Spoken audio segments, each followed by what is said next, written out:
All right, welcome to the second episode of Heels Up. Today on this episode, we're going to review Monday Night Raw from June 29th, 2020. I am here with my ever lovely host. Thank you. The only man that matters, Reggie. Reggie Lincoln. I was going to let you finish it. I thought you were going to hop in. Oh, yeah. Reggie Lincoln here, We really need to work on our back and forth. Yeah, we do. We have to, but hey, we'll get there sometime, man. We'll get there sometime. Finishing each other's... I was going to say words. Yeah. No, I was going to say words, but that was... Oh, okay. Yeah. Okay. All right. So this episode started off with the double contract signing. And, of course, the first thing you expect with any contract signing is, the first thing I thought was, I wonder how many tables are going to be broken. But the WWE didn't waste any time. They just kicked off the show. They just went straight with it, with the brawling. I mean, we knew we were going to get there anyway. They're like, screw it. Now, why waste time? I guess that's what they knew, too. They already expect the brawl, so let's go ahead and have it already. I like that, though. And Asuka was holding her own against the Bayley and Sasha. Yeah. They're making Asuka look strong. Making her look tough. And, they're still carrying on, the Bayley-Sasha friendship. So I'm going to do this right now real quick. My prediction for this is, now I don't want Asuka to lose the belt, but good booking here, I think, or a good storyline might be Sasha wins the belt. So you got Sasha and Bayley both having the double champions. Then when Kairi Sane comes back, her and Asuka beat Bayley and Sasha for the tag team titles, and Sasha and Bayley implode when they lose those belts, and then you have a title versus title match. That don't sound like a bad idea. That really don't. But I don't think that's going to happen. No, because it's a good idea. That's why it's not going to happen. But, I would say this. You can't go wrong with either one being the winner. No, and I hope Asuka keeps the belt for a while. I like Asuka as champion. She's a delight. She definitely is. And she earned it. She earned it for sure. So the women get separated. Samoa Joe's trying to keep order the whole time. Ziggles and Drew come out. And then Ziggles says something really stupid. He calls Drew ungrateful for not giving Ziggler his opportunity. But isn't that what they're doing here?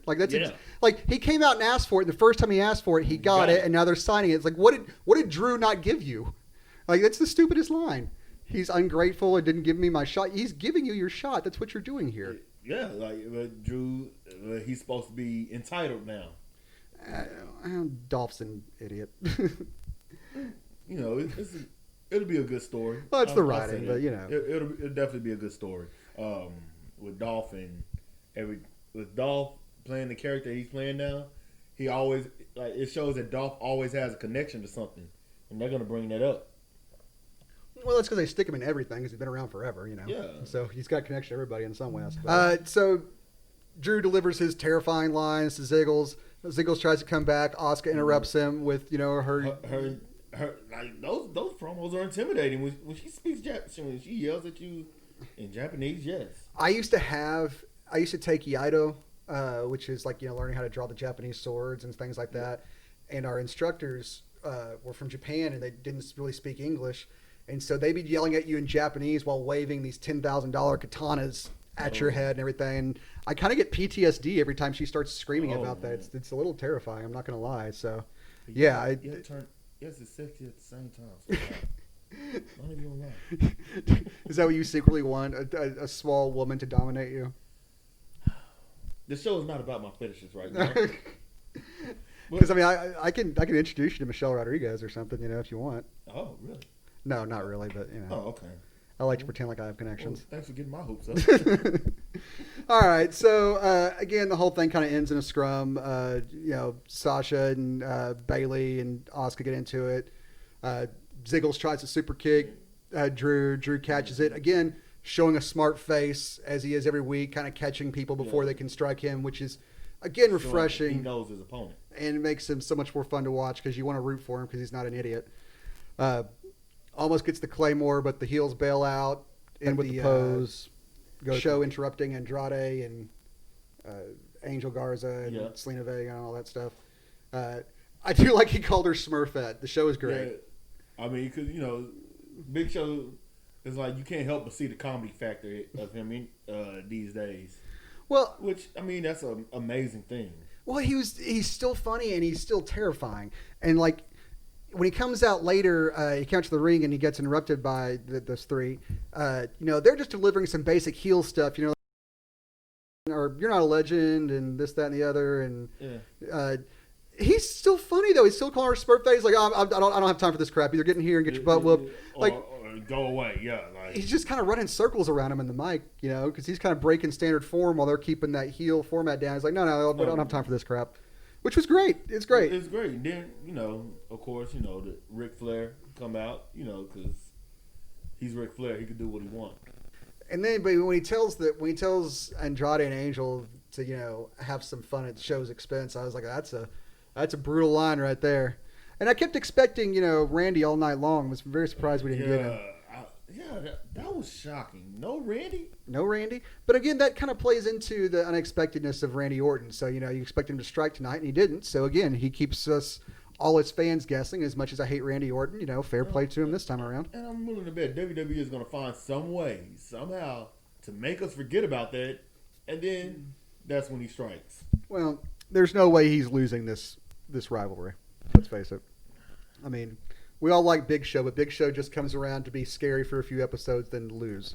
Because, eventually they got to show why the Legend Killer is going to become a legend. Well, it's just like Kane over the last few years. You bring them out because they were a threat back in the day and they can be scary for a few episodes, but ultimately they're just there to put over the next guy, which is fine. That's their role. That's what they do. It's cool. When they go to attack Show, of course, the Viking Raiders come out and make the save because they're supposed to have the tag team match with them anyway. Yeah. And then the Viking Raiders, it was a good match, but the Viking Raiders lose clean for the second week in a row. Yeah. Which is okay. I mean, I guess you're trying to. I mean, we knew that Angel and Andrade weren't going to lose because you got to build them up for the tag team championship match. That's a fresh new heel tag team. I mean, of course, they need that win. But I thought maybe with their dissension, it was going to give a reason for them to lose to, the Viking Raiders, which of course they used that later on against Show.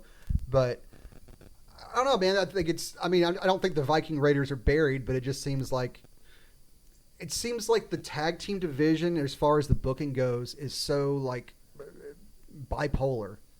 You're up, you're down, you're up, you're down. Up and down. The big roller coaster of the tag team division. And sometimes that happens. But honestly, the Viking Raiders, they are too good of a tag team to really be at the bottom. Well, it's like I said, you stay in the WWE long enough and you can get buried and buried and buried. And then one week when they don't have anybody else, they'll bring you up and make you a threat again. So, they did that for the Iconics almost. They're trying to do that for the Iconics, I guess, this week. Which we'll get to the Iconics in a second because, damn it, I love the Iconics. I really do. Oh, yeah. We can see it already. Andrade and Garza are becoming rivals. We can already see that coming now. Who becomes the face, Angel? I think Andrade would. I don't know. I think Angel's much more likable. They see him more as a potential WWE champion. Yes, but I think he's like Orton, where I think he works better as a long-term heel. The arrogance, the way he carries himself, just that look. Anytime someone talks to him, he's just like, why are you talking to me? He has the best, why are you even speaking to me? Look, his facial expressions are great. They're both cocky to a high extent, which makes both of them great characters. But again, you can turn, they're already doing the lover angle with Angel, and I guess you can kind of turn him into a, more credible Fandango-y type of, romance type character as a face. If you're going to do that, you might as well move Fandango back up to the main roster. I like Fandango. I really like the I like the fact they're back on NXT. Yes, like the fact that they're actually doing something. We'll talk about NXT another time. So Ruby's backstage. The Iconics come up and they talk trash and are just great. And then Ruby makes fun of their tagline and does a pretty spot on Australian accent.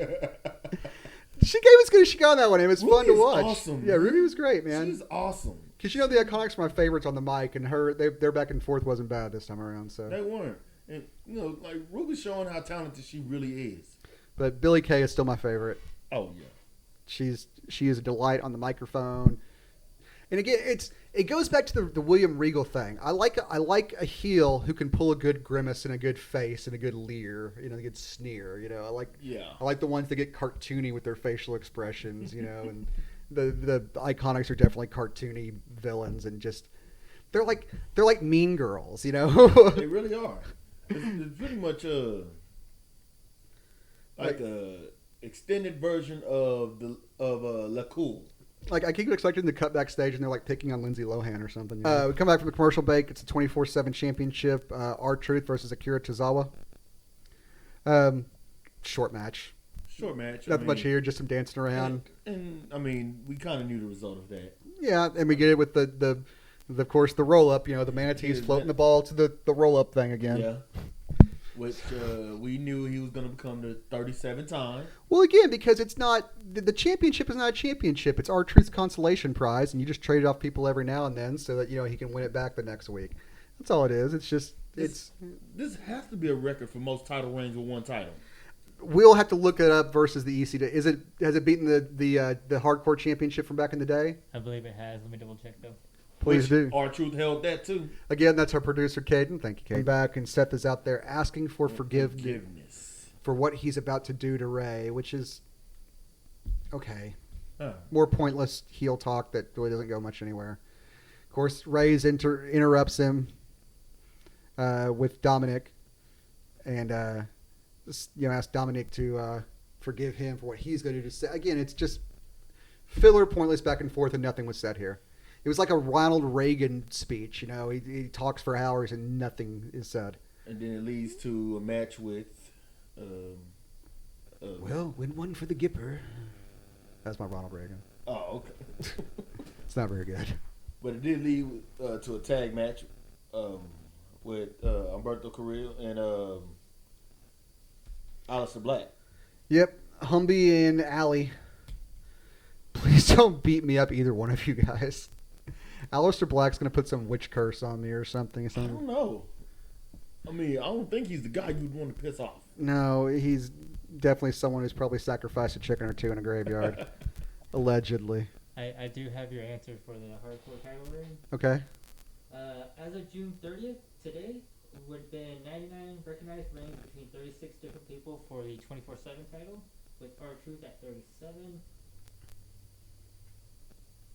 For the Hardcore Championship, there were 240 reigns shared between 42, with Raven having the most at 27. Oh, all right. Well, I guess he's beating Raven by 10. It was a pretty good back and forth match. Right. I did like the basically the knee strike doomsday device. Oh, I love that. That they hit Humberto. I am so lily white. Even though I'm from Texas, I'm still going to butcher every single one of these names. Caden, can you help me out with it? Humberto. All right. Carrillo. I'll say his name, Humberto Carrillo. I don't know why I'm asking you. You're whiter than I am. The knee strike from the Doomsday device was freaking awesome, and I absolutely love that hit. I'm surprised I didn't get the 3 count on Humberto, but we got the near fall. Tries to roll up Seth, but Seth kicks out and delivers a curb stomp for the win. So again, we keep trying the roll up thing. But at least they didn't end it with the roll up. At least they actually ended it with a proper finishing move, which actually seems to come fewer and fewer these days. Which it also showed Carrillo's toughness, and it showed Black's toughness. They're not small time. No one came out looking bad here. No.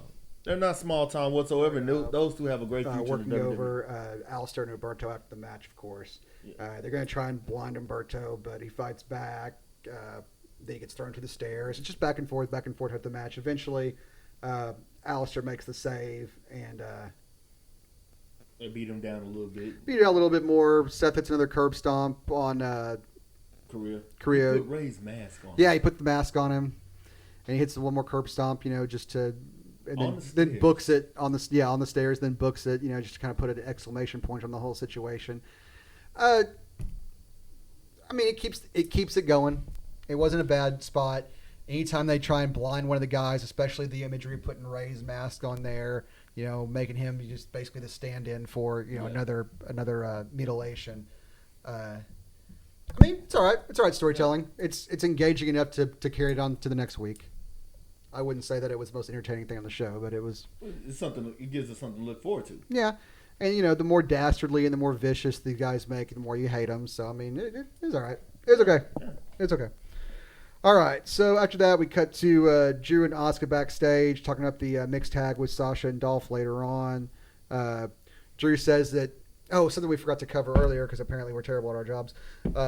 When they were doing the contract signing earlier, Drew let Dolph pick the stipulation for their match. And he says the reason why, in this interview, he clarifies why he did that is to so Dolph doesn't have any excuse when Drew finally, beats him down. And again, we've seen this kind of thing before, and regardless of what Dolph picks, it's still going to...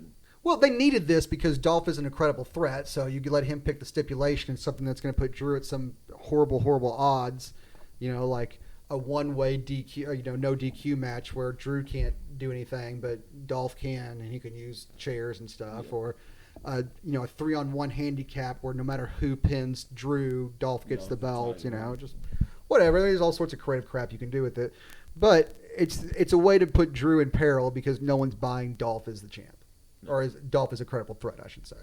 So. It's not a bad idea. Lana comes up and talks to Ruby. Ruby tells her to piss off, basically, and then Lana talks about how great Natty is and how many wins she has, and yada yada yada yada. And I'll be honest, man. Speaking of people I'm bored by, Lana. I mean, I'm glad they took her out of the Lashley situation, but it was kind of a wasted story arc. Oh, don't you have another career? Don't you have somebody else's career to ruin? It's a good line. Oh, whoa! It's like, ooh. Get you some aloe vera for that burn. Well, yeah, no. Lana's not useless. She's not. But she's close to it. She's sitting next to useless on the bench. She can't wrestle that well. She can't talk that well. She's pretty. But what does that matter? They're all pretty. Half the guys are pretty.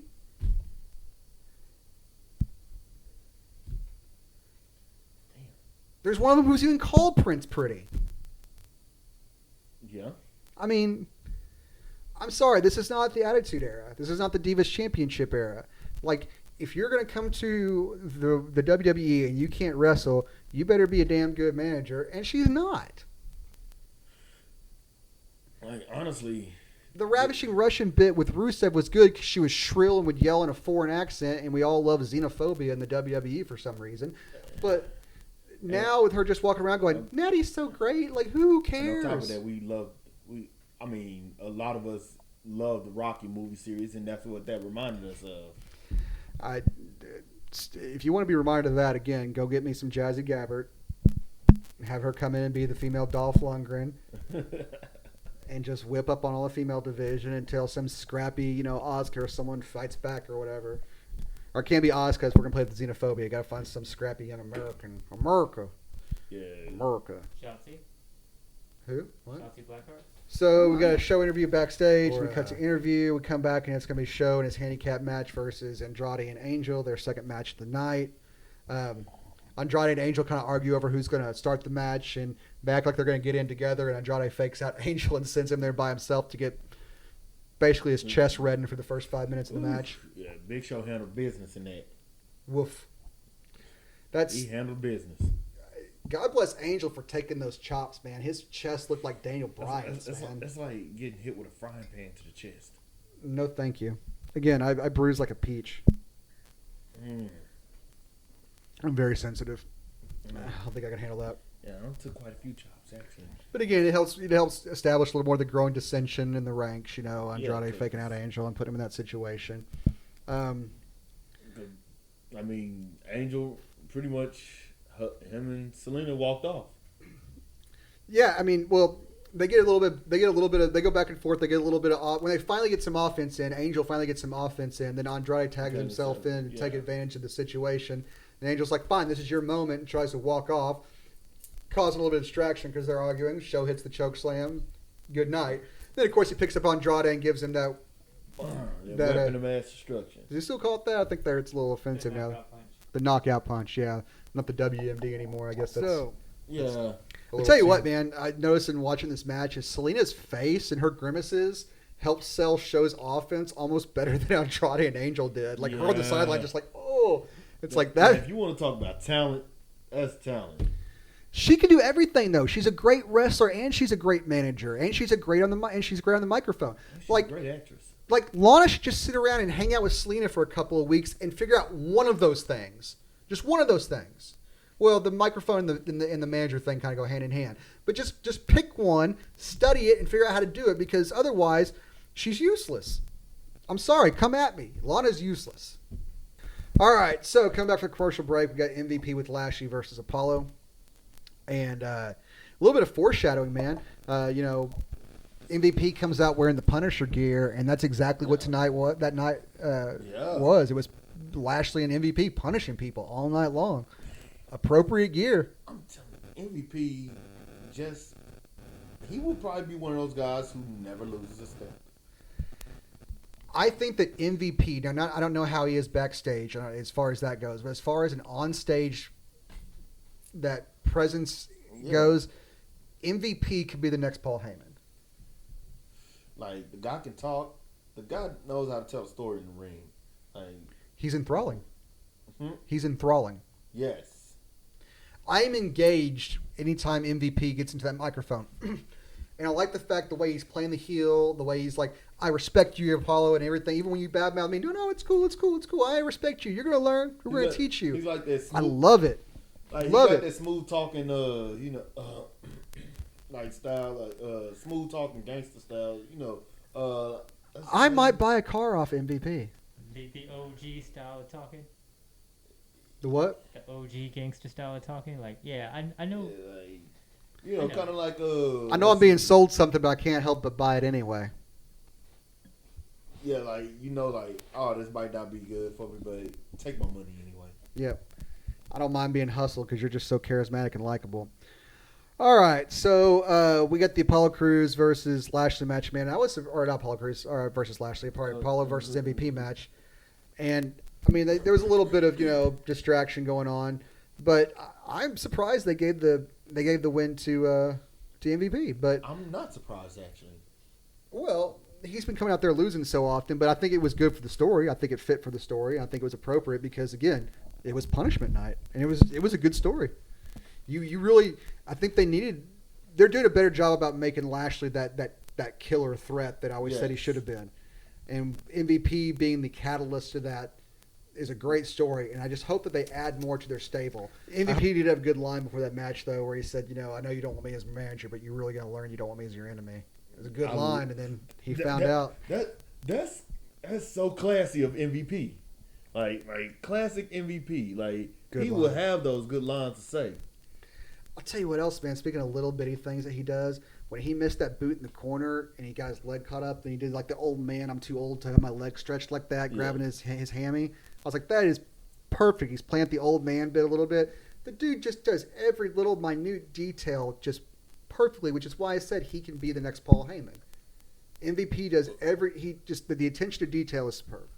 But the way this storyline is continuing on, I will say this: I do see a title change within their story, like with Bobby, Apollo, and MVP. Oh, he has to. Bobby has got to get the belt, or he has to get MVP to win the belt. Either way, that belt needs to go to that stable.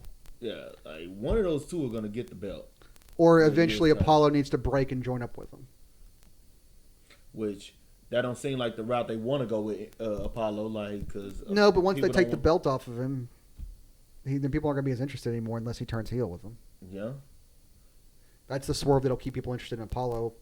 That would be a swerve if Apollo turns heel. Because the whole like fighting good guy, it can only go so far. Again, I'm afraid he's going to get Rocky Maivia. You know what I'm saying? Yeah, he's going to be too happy to be interesting. Anyway, so after the match, Bobby, of course, locks in the full Nelson on Apollo, and Ricochet and Cedric have to come out and break it up. And then we cut back to after the commercial, we come back and it's It's Ricochet versus Lashley, which I'm happy just to see Ricochet on television again. Before WWE, I was the biggest fan. Well, I still am the biggest fan of Ricochet. Yeah. No matter where he was at, New Japan or wherever he was. Heck, even I was even a fan of Prince Puma. Yeah, I remember watching a few of that on Leech Underground.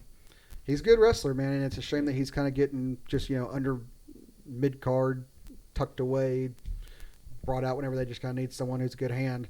But at least they let him a little bit off. Let him get a little bit of offense on Bobby Lashley. Yeah. But man, that slam into the post was absolutely brutal. Where just pinwheeled Ricochet off. Man, that just that looked violent. Very, very. Yeah. But again, he goes to hit the spear, but Rick can't even stand. So Lashley locks in the full Nelson for the win. Cedric comes to check on him. Lashley locks it on him. Again, just punishment all night long for anyone who stands in their way. I feel like Bobby really needs to be back in the WWE title picture eventually. Well, this will build him up to that because they made him the chump for so long. So now they need to make him a threat and making him this terrifying monster. And again, if you make him this terrifying monster, then that'll make me want to see him, Braun, Brock, and Drew all just slam at each other. Yeah, and the thing about that was, they made Bobby look so strong in defeat, like when he lost to Drew. Yes. But I think there could be more done with that. I think that shouldn't be over. I think we can keep going with that. I don't think we saw the end of him and Drew. No, and I kind of want Bobby to beat Drew for the title and then Drew to come back at WrestleMania and win it back off of him. Because I think Drew needs a little bit of just like a little bit of vulnerability, and then he can work his way back to that. It's kind of like you basically put Bobby in the Clubber Lang role from Rocky 3. That's exactly what I was thinking. Yeah. You just make him Mr. T.